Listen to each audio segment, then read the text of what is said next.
Good morning, everybody. Happy Thursday.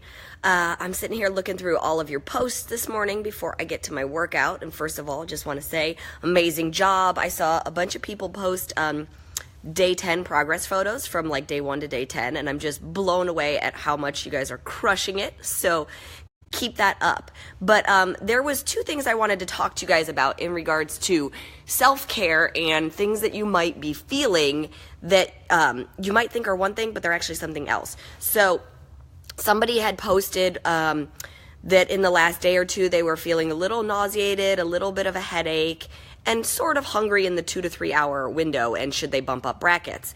And what I want to point out to you guys, and why I talk about self-care being so important, is that sometimes these things that we're feeling, they have nothing to do with your food, okay? You have to remember, we're lifting really heavy weights, okay? Like we're in week 2, so we're in our 3x10. So we're lifting heavier. You're also holding your body weight up in plank a lot, right? So your neck and your shoulders can get really tight and tense.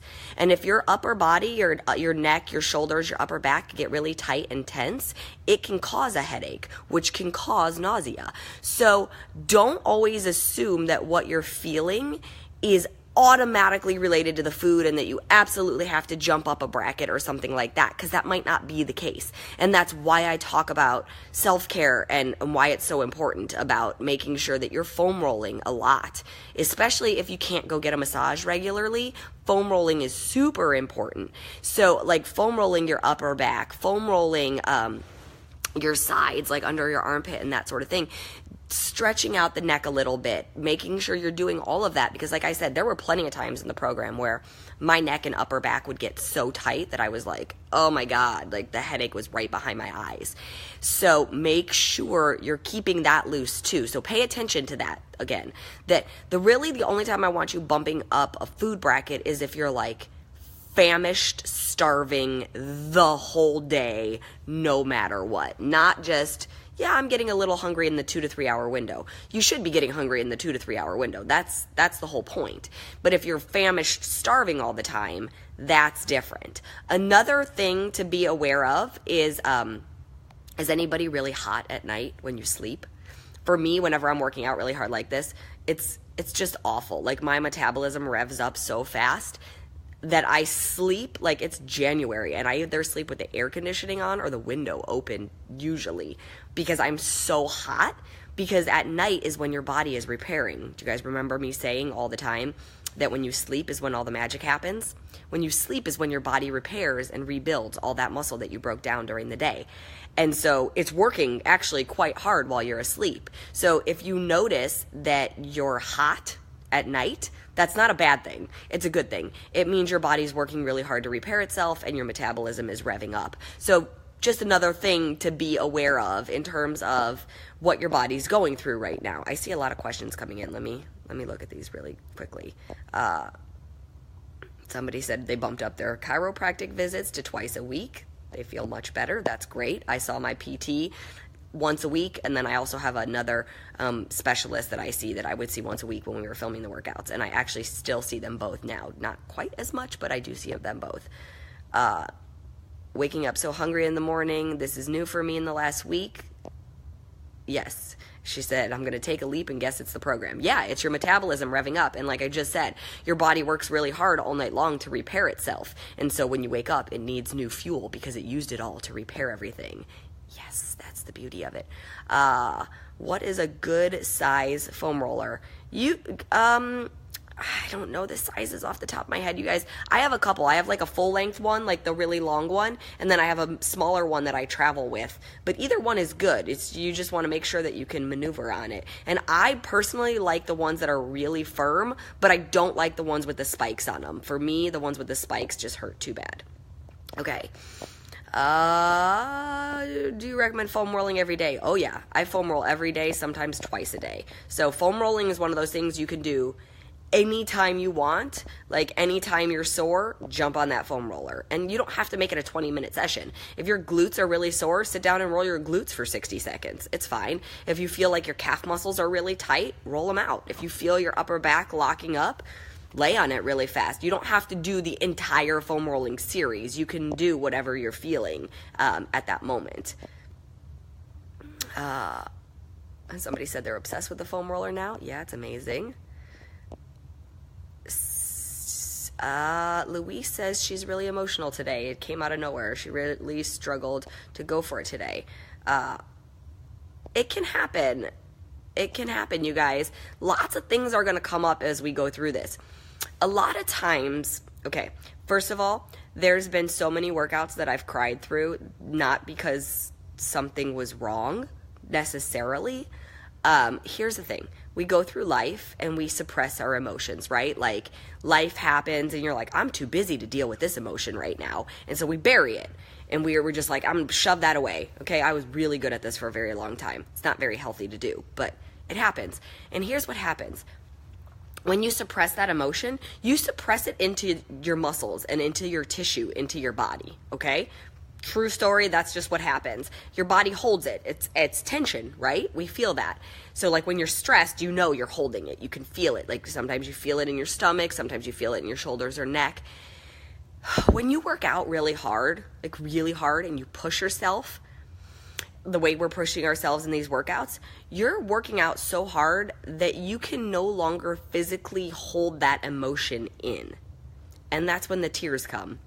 So it'll happen, right? It'll come out of nowhere because all of a sudden you're pushing yourself so hard that your body has no choice but to release this emotion that's built up inside of it. So don't look at it as a bad thing. Look, it's like a cleanse. Your body needs to release that. So let it out. It's fine. Like I said, so I can't even tell you guys, in the gym with all the people around that I would know, I'd be working out so hard when I was training for competitions and the tears would be rolling down my face and people would come up to me and they'd be like, what's wrong?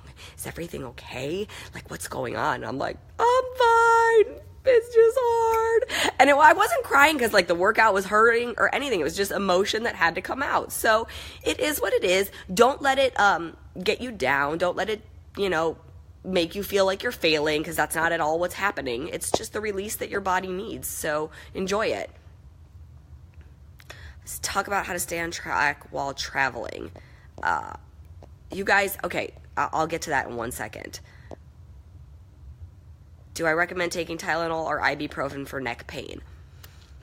Not necessarily. It's not bad. I just try not to take meds unless I absolutely need to. I would much rather you guys like stretch out, like stretch and foam roll or get a massage or something like that, because, taking ibuprofen, taking Tylenol, like the more you do that, it wears on your stomach, and Lord knows we all have more stomach issues than anybody knows about, and taking just over-the-counter medicine like this is a lot of times what is destroying our gut and our gut health. And our gut health is super duper important. So if you absolutely need it, can't function without it, then yeah, take it. But if you could just, like I said, foam roll or stretch, that's going to be better. Yes, relaxing your face and your shoulders when you're working out, you guys. You always hear me say, don't grip. Okay, let's see. Extra stretching. Yeah, you're going to need extra stretching. Look, we don't do a ton of stretching at the end of the workouts because the goal was to keep them under an hour. And a lot of times we push right up until that hour mark. So sometimes you got to stretch a little more on your own. All right. AAA and being hypermobile. I'm having tons of trouble with my legs and arm joints popping out and in the joint. Okay, Shannon, so you're super mobile in your joints. Just watch your range of motion. Make your range of motion a little bit smaller, and that popping should stop. So you're really going to just need to control it and make sure you're working your muscle and not your joint. So that popping tells me that more than likely you're sort of disengaging the muscle and working your joint more. So really try to focus on the squeeze in the muscle. Okay. Let me see. Anything else? You guys are super chatty this morning. I love it. Okay. Wait, what was that question? Oh, somebody said they thought their night sweats were perimenopause.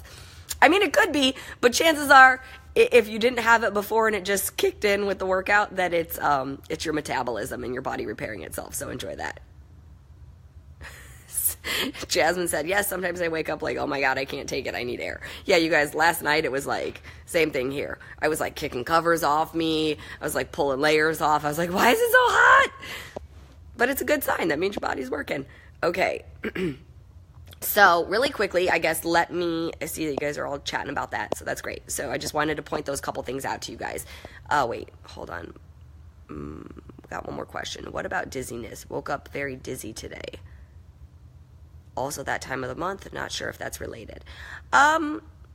Look, dizziness always makes me a little bit leery. Like, you got to be a little bit careful if you're starting to feel dizzy all the time. But when it's that time of the month, that could be an iron deficiency, so you might want to have that checked, because that could just be eat a little more red meat or take an iron supplement. Make sure you stand up really slowly, drink a lot of water. If you need to take it slower in your workouts, that's fine. But, that time of month can really throw all of us. And believe it or not, watch, you guys will sync up. We had it happen with the original test group. This might be too much information for all the guys that are on right now. But my background cast was like synced up to me, and then the coaches going through the test group with us all ended up synced up, I guess, on my cycle, or however it was. It was very interesting. I was like, somebody should do a study on that we managed to do it through the TV. But it happened. So not sure what's going to happen, but might happen again. Okay, so really quickly, yes, everybody's laughing at me. Yeah, I like to share too much information all the time. Let me talk about traveling really quick, and then I got to go get my workout in because I ate 30 minutes ago, so I'm dancing tight on my window here for me. So when it comes to traveling, you guys, the biggest thing I always say is you just have to be prepared. Like, I just traveled to the UK last week, and that was definitely a challenge, right? It's a super long flight, and then we're in a country where I'm completely upside down on time. It's like an 8-hour time difference from London to Los Angeles, so eating at different times. I was in a hotel that had very minimal weights, so getting my workout in. But the first thing I did, so when we landed, well, first of all, I packed snacks for the airplane, because no matter what, airplane food is just not great. That's my opinion. They don't have what we need. So I packed snacks. Like, I had apples, I had bananas, I cut up some veggies and had them in a little Ziploc bag. You can carry all that. The important thing is that if you're going overseas, you know that their customs won't let you bring fruit and vegetables into the country, so you got to eat them on the plane and be done with it. But when we landed at London Heathrow, people had said to me before I left, they're like, ooh, it's hard to find a vegetable. And I was like, okay. Seemed a little odd to me, but that's what I heard, and I had never been. So we land, and there was like a little grocery store in the airport, and they had all this like fresh produce. So I was like, wait, time out, we're going in here. And I went in there, and I bought like a package of bell peppers, I bought a package of asparagus, I bought a package of green beans, because I knew my hotel room had a mini fridge and like a mini stove top, because we were in like a little like apartment that we were staying in at this hotel. And I bought a little bit of fruit. So I had snacks for my hotel room. So just having that stuff on hand meant that if I was in a bind, at least I had healthy fruits and vegetables on hand until I could order. And then I just looked ahead. Like, if I knew we were going to be out walking around, I made sure I ate. My brother and sister know what the deal is. My sister's on the program too, so they know we got to eat every couple hours. And we would just look, as we would go to restaurants, we would look, like, what's the menu say? And Kaylee and I would always be reading, like, we're like, okay, they've got salad and they've got vegetables and they got a protein. We're good. We can eat here. Because, like, my brother's a chef. He's in Europe. He wants to eat anything and everything that's, like, amazing to Europe. And Kaylee and I are like, we need vegetables and we need protein. So you take an extra minute, you look at the menu, you compromise. That's what it is. Like, her and I would get up a little bit earlier than Bobby, and we'd go down and get our workout in, and then we'd come back to the room and we're like, okay, now we get dressed and go out for the day. So it's totally possible to travel. You just have to be prepared. Look, I made some sacrifices.